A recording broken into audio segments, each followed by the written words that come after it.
Hey,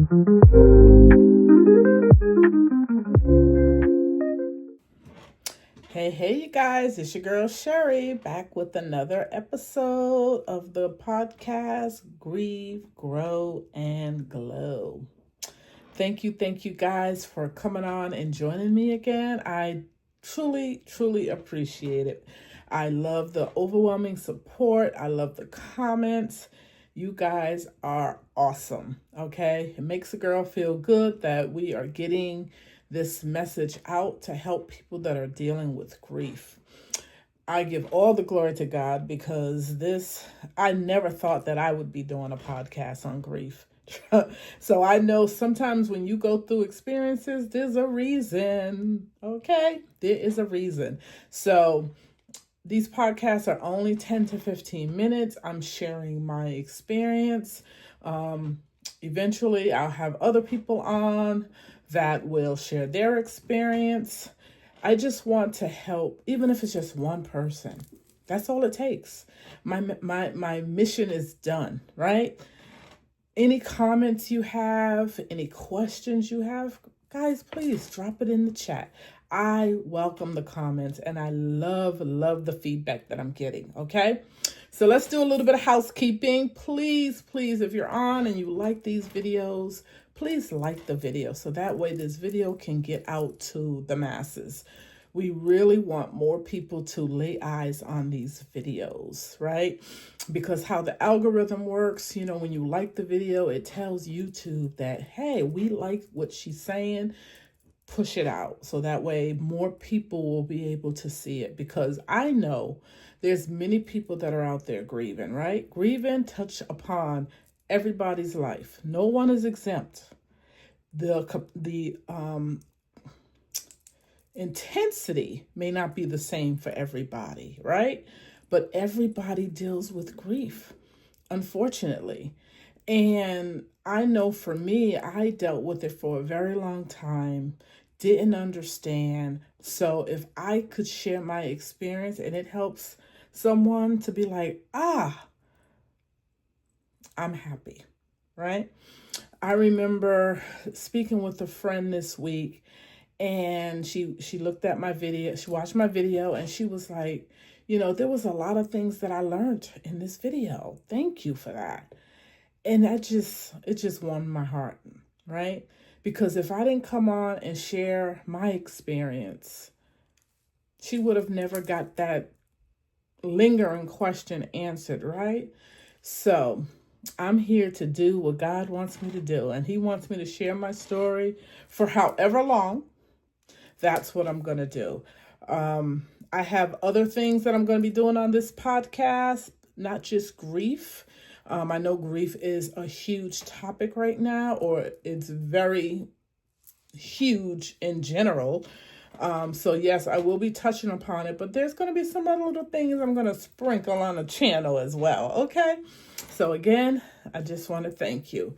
So in the last video I did, it was dealing with saying grief is not just for losing someone or a death, I should say. It could be a loss of a friendship as well.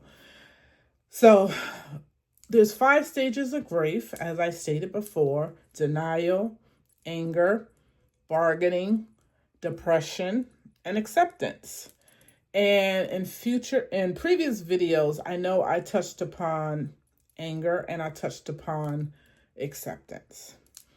So today's video is going to be about depression. Now, I am not very diverse in depression on everything that comes with it.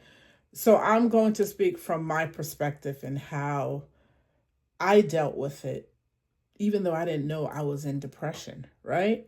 Because depression, I don't know, you just go through so many stages. You just feel tired, unmotivated, just like, I just don't feel like being bothered, right? Unexpected crying, a little anger can come in there as well, right? Anger, anything can trigger it, where, something that's very minimal or minuscule, I should say, would trigger you and you'd be angry. But that's another form of, you're in depression. So the first time that I experienced depression was losing Matthew. And for me, I just thought I was grieving, right? Especially not knowing all these different emotions I was feeling. I'm new to this loss, this huge loss. So I'm speaking on from when, years past, that I realized that I was in depression.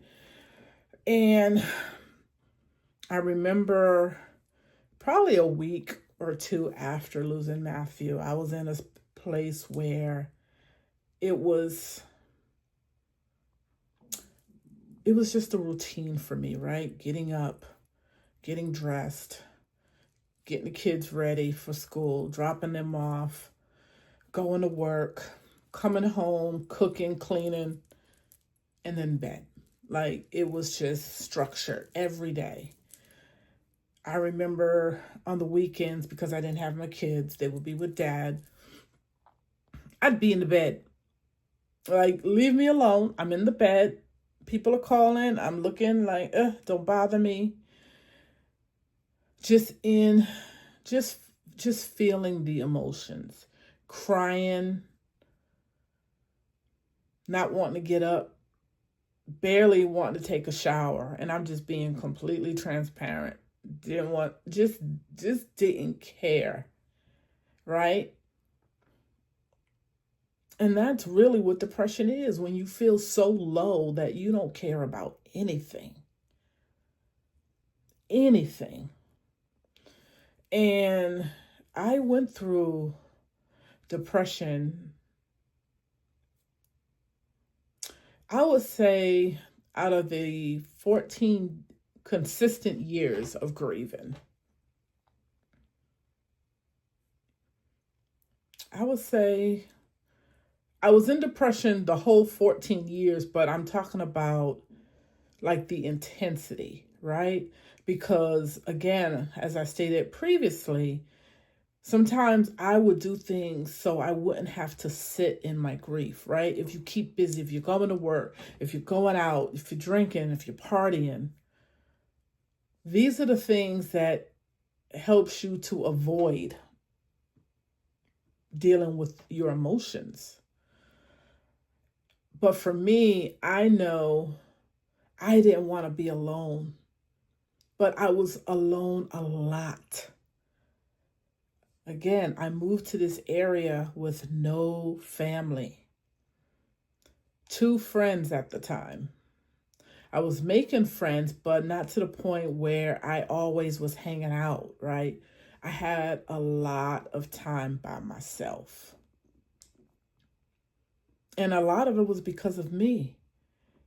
Because I chose to deal with it alone. Because again, when you're going through grief, sometimes people, and they're not being mean, they just don't understand. They don't know what to say.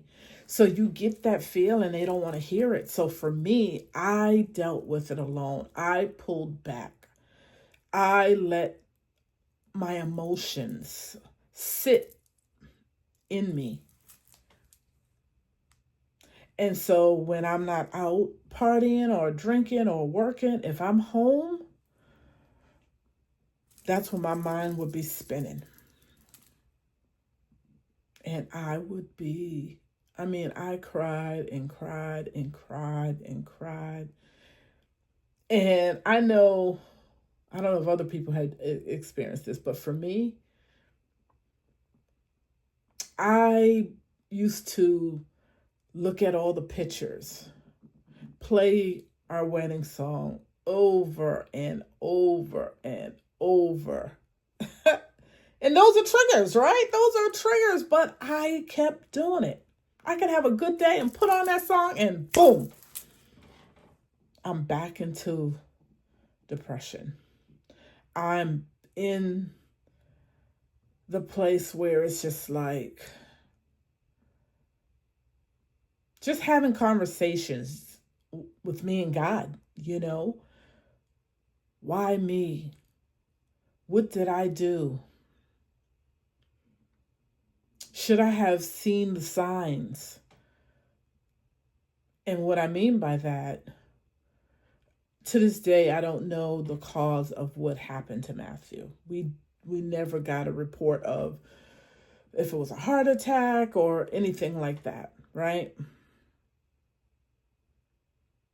I know that I did what I was supposed to do during that time, because Matthew was not a person to go to the doctors to get checked out or whatever. But I made him go because I'm like, look, we getting married and you need to go get checked out, make sure you're good. And he did that. And so he got a clean bill of health. And so looking back, what I meant by saying what more could I have done, that's what I mean, because that was one of the steps that I did, was made sure he went and got checked out. So I'm speaking on, was there something else I should have done or could have done to prevent him not being here? Should have asked more questions on his health. I know I asked questions, but did I dig deep enough? Right? Because remember, when you're dating, you're in a relationship, sometimes we don't ask the right questions. Not that we don't want to hear the answer. We're just in that honeymoon stage, right? And so you don't dig deep to say, hey, any health issues, any health problems? What about your family? You know what I mean? Just to go and just get in there and ask those questions. We don't think about that. I know I didn't. And so I felt so broken. So broken. So alone. Even when I was with my friends.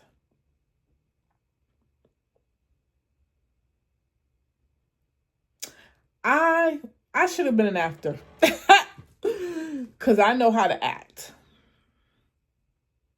I knew how to hide my emotions.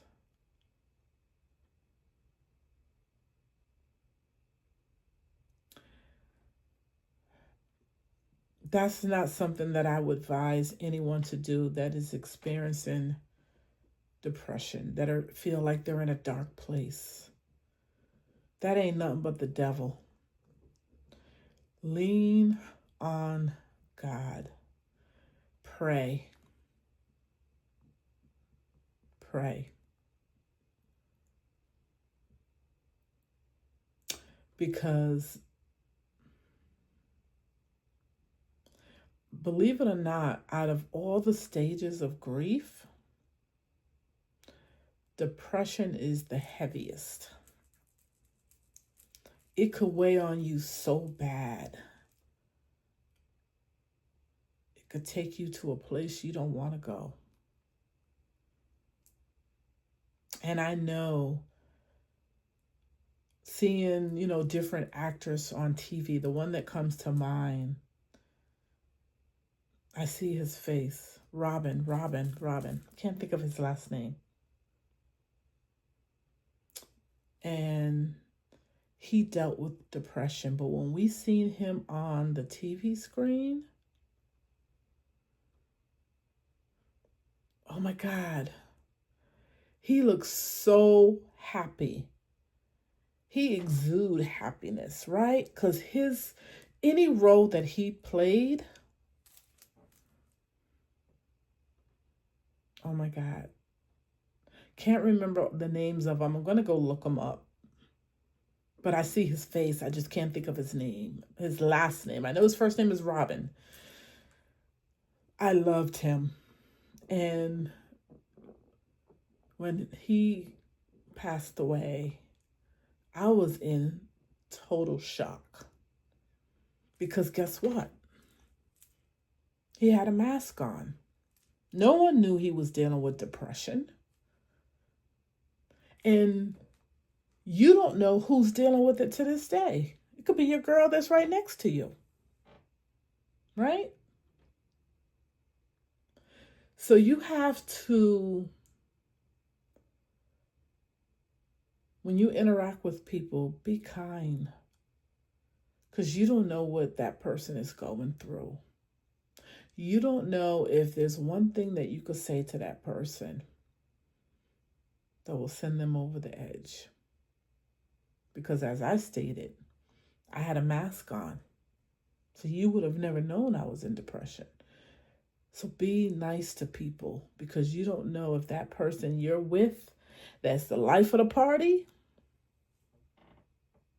is dealing with depression. And one wrong move could send them, spiraling.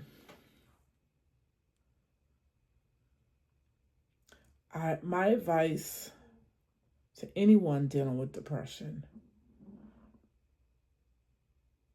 if you don't have anyone close to you that you can actually talk to, first of all, I would say pray about it. Always pray. God is there for us to lean on. Always pray. Talk about it with your girlfriends or someone that you feel safe with. Safe space always. And pour your heart out. Don't let that stuff fester within you, because it could eat up at you. Trust me, I know. If you don't have anyone close that you can trust, again, therapy. I swear by it. Therapy. And group therapy I would prefer, because just being in a space with other people that are going what you're going through and that can relate to you is so helpful. Because one, you don't feel like you have to shut up, right? You can speak your truth because that person is going through what you're going through. And even if they're not going through, they know how to comfort you, how to talk to you, how to share what they're going through that may be helpful for you. Right? Don't linger. Don't linger. And just deal with it by yourself. Please do not do that. I've been through depression more, not just of losing Matthew, but just other things. Sometimes you go, life be lifing, right?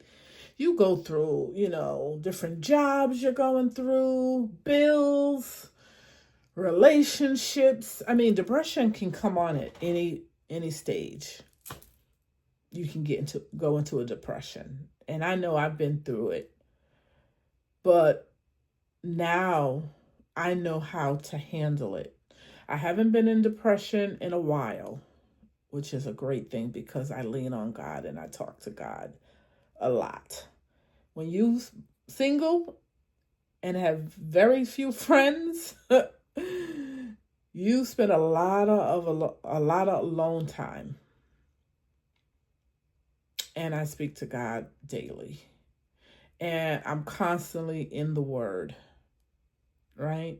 So I'm definitely in a better place to understand, to know when I'm going down that rabbit hole, how to pull myself up out of it.